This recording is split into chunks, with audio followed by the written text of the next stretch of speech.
ভাইরা, মুফতি আমির হামজার আজকে একটা মত বিনিময় অনুষ্ঠান দেখলাম। সেখানে শুধুমাত্র জামাতের কর্মীদের নিয়েই তিনি বিভিন্ন পরামর্শ নিচ্ছেন। তো কর্মীরা পরামর্শ দিচ্ছেন, উনি মোবাইল টিপছেন দেখলাম। তারপরে পরিশেষে প্রধান অতিথি ছিলেন অবশ্য। তো প্রধান অতিথির বক্তব্য দিতে গিয়ে আমরা দেখলাম যে তিনি বলতেছেন জামাত ইসলামের আমিরের কারণে, জামাতের কারণে, জামাত এই নাই নাই, সেই নাই নাই, ওই নাই নাই, তাই নাই নাই, এরকম বিভিন্ন, যে প্লট নাই নাই, বাড়ি নাই নাই, গাড়ি নাই নাই। তো এই জামাত না, এই সমস্ত সুবিধা না নেওয়ার কারণে বিএনপিও নিতে পারছে না। এই 55 বছরে এই বাড়ি ওরাটা বাদ দিয়েছে, একটা টাকাও খরচ হয়নি। এখানে কত কোটি টাকা যেন খরচ হয়, সব টাকাগুলো অন্তত এবার রাষ্ট্রের কোষাগারে জমা আছে। এভাবে সরকারি গাড়ি নেয়নি জামাত ইসলামী বাংলাদেশ থেকে, ওনারাও নেয়নি। প্লট নেয়নি, 5 কাঠার যে প্লট দেয় এটা নেয়নি, ওরাও নেয়। এরপরে ফ্ল্যাট একটা লিখে দেয় 2.5 কোটি 3 কোটি টাকার, সেটা জামাত নেয়নি, ওরাও নেয়নি। এখন ন্যাম ভবনে যেটা দিয়েছে এটা তো 5 বছরের জন্য থাকার জন্য।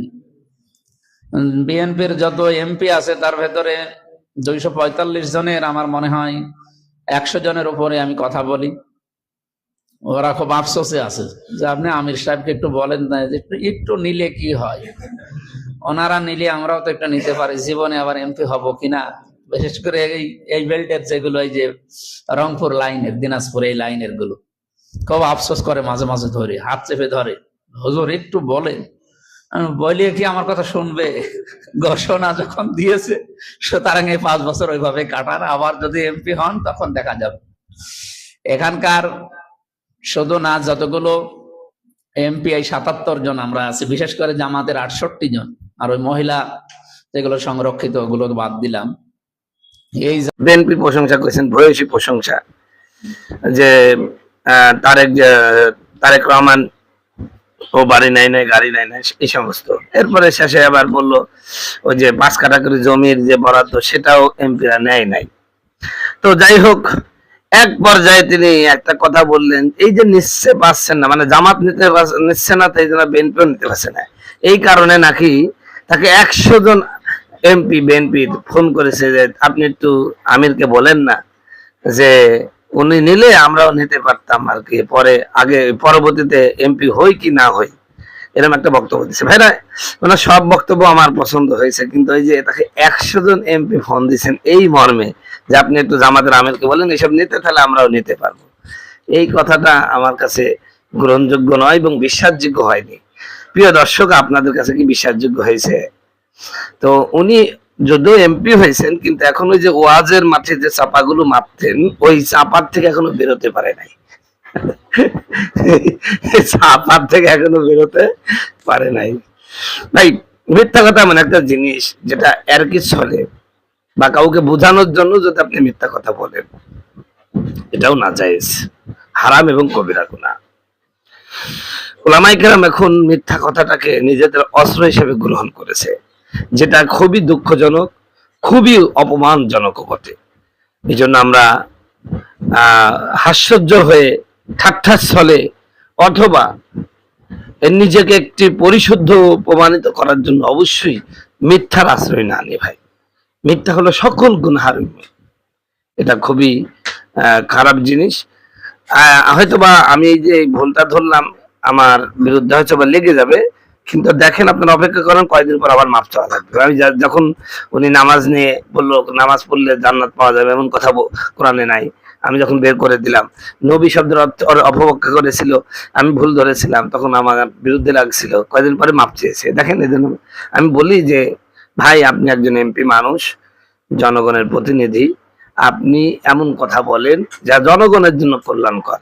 যে সমস্ত কথা জনগণের জন্য কল্যাণকর নয়, এমন কথা থেকে নিবৃত্ত থাকা আপনার জন্য সবচেয়ে সুন্দর হয় এবং আপনার ভালো হবে, আশা রাখা যায় ইনশাআল্লাহ। তো আশা করব ভাই, এই সমস্ত মিথ্যা কথাগুলো আপনারা গ্রহণ করবেন না। আমার বিশ্বাস হলো না আর কি। তো যাই হোক, এটাই হচ্ছে চলছে বর্তমান রাজনীতি। মানে কি, যে যত নেতা যত সুন্দর করে মিথ্যা কথা বলতে পারবে, সে তত বড় মানের নেতা। এটাই হচ্ছে বাংলাদেশের রাজনীতির চরিত্র। আবু হুরায়রা রাদিয়াল্লাহু তাআলা আনহুকে একবার সদকার মালের হেফাজতের দায়িত্ব দিলেন। কিসের মালের? সদকার অর্থাৎ জাকাতের মাল, জাকাতের মাল তুলছেন, ওইটা দেখাশোনার দায়িত্ব দিলেন কারে? হযরত আবু হুরায়রা। কিন্তু রাতের গভীরে এক চোর আসে আর ওখান থেকে মাল নিয়ে চলে যায়। তা আবু হুরায়রা রাদিয়াল্লাহু তাআলা একদিন ওকে ধরলেন, এই ধরবে, তুই জাকাতের মাল নিলি মানে দাঁড়া, তোকে রসুলের কাছে নিয়ে যাবো।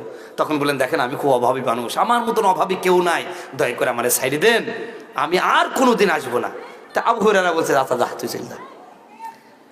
আল্লাহ রসুল সাল্লাল্লাহু আলাইহি সাল্লাম আগে থাকতেই জানতে পেরেছেন, আল্লাহ পাক তাকে জানিয়ে দিয়েছেন, বলেন সুবহানাল্লাহ।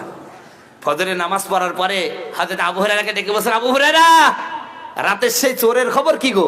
সুবহানাল্লাহ বলেন। কয়, হুজুর খুব অভাবী, ছাইড়ে দিয়েছি, ও আর আসবে না। আল্লাহ রসুল বলছেন, ও মিথ্যা কথা বলছে, ও আবার আসবে। হযরত আবু হুরায়রা বলছেন, আমি এবার ধরে নিয়ে আসবো হুজুর। পরের দিন আসছে, রাতের গভীর, আবার আসছে, আসি ওই মাল নিয়ে চলে যাচ্ছে। এবার ধরছে, তুই কত বড় সাহস, তুই বললি না যে কাল আর আর আসবো না, আমার ছাইড়ে দেন, আজ তোকে রসুলের দরবারে নিয়েই যাব। শয়তান পড়ছে বিপদে, বলছে, ভাই আমার আজ বাড়িতে 4-5 দিন খাবার নাই, 3টি ছেলে মেয়ে, 2টা বউ আছে, এই আমার মানে অভাবের নিঃশ্বাস নাই, দয়া করে আমার ছাইড়ে দেন ভাই, আর জীবন আসবো না। হয়তো আবু হুরায়রা ছাইড়ে দিছে। এবার পরের দিন ফজরের নামাজ হযরত আবু হুরায়রা পড়ছেন, রাসূল সাল্লাল্লাহু আলাইহি ওয়াসাল্লাম বলছেন, কি ব্যাপার তোমার সে চোরের খবর কি? কয়, হুজুর আজও খুব অক্ষমতা দেখাইছে, খুব অজুহাত দেখাইছে, মনে দয়া হলো ছাইড়ে দিছি, ও বলছে আর আসবে না। রাসূল বলছেন, ও আবার আসবে। সুবহানাল্লাহ বলেন। আল্লাহ রাসূল সাল্লাল্লাহু আলাইহি ওয়াসাল্লাম যখন এই কথা বলছে, ও আবার আসবে, আবু হুরায়রা বলছে, আজ যদি ওরে পায় ওর খবর করে দিত। পরের দিন ও আর ঘুমায় নাই, লক্ষ্য করে বসে আছে, দেখি ওই চোর কখন আসে। রাত যখন মেলা হয়ে গেছে, ও আবার আইছে, আইসি সুমানে মাল বস্তার মধ্যে ঢোকাচ্ছে, দিন নিয়ে যাচ্ছে। আবু হুরায়রা ধরছে, বেটা পরপর 2 দিন বলছি, কসম করলি আর আসবো না, তারপর আসছি, আজ তোর ক্ষমা নাই, আজ রসুলের দরবারে তো নিয়ে যাবো। ও তখন বলছে, এবার তো বলিয়েছি, কি করি? তখন সে বলছে, ভাই তুমি তো রসুলের দরবারে নিয়ে যাবা, কিন্তু রসুলের দরবারে গেলে তো আমার খবর হবে না, তোমাকে একটা কাজ করে, তোমাকে আমি একটা উপকার করতে চাই। কি উপকার? কয়, আজকে আমি এমন একটা আমল বলে দেব, ওই আমলটা যদি তুমি করো তাহলে তোমার এই মাল তোমার পাহারা দেওয়াই লাগবে না। বলেন সুবহানাল্লাহ। তো সাহাবীরা তো আমলের পাগল ছিলেন, কথা বলুন ঠিক কিনা? তো বলছে, আচ্ছা টাক তোকে ছাড়িয়ে দেবো, তুই বল। কয়, তুমি যদি তোমার এই মাল পাহারা দিতে চাও কোনো প্রকার দারোয়ান ছাড়া, কোনো প্রকার মানুষ ছাড়া, তাহলে তুমি সন্ধ্যার পরে আয়াতুল কুরসি পড়ো।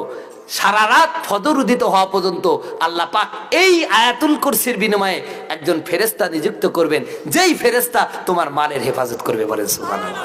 এরপরে তুমি ফজরের পরে পড়ো, সন্ধ্যা পর্যন্ত আল্লাহ পাক তোমার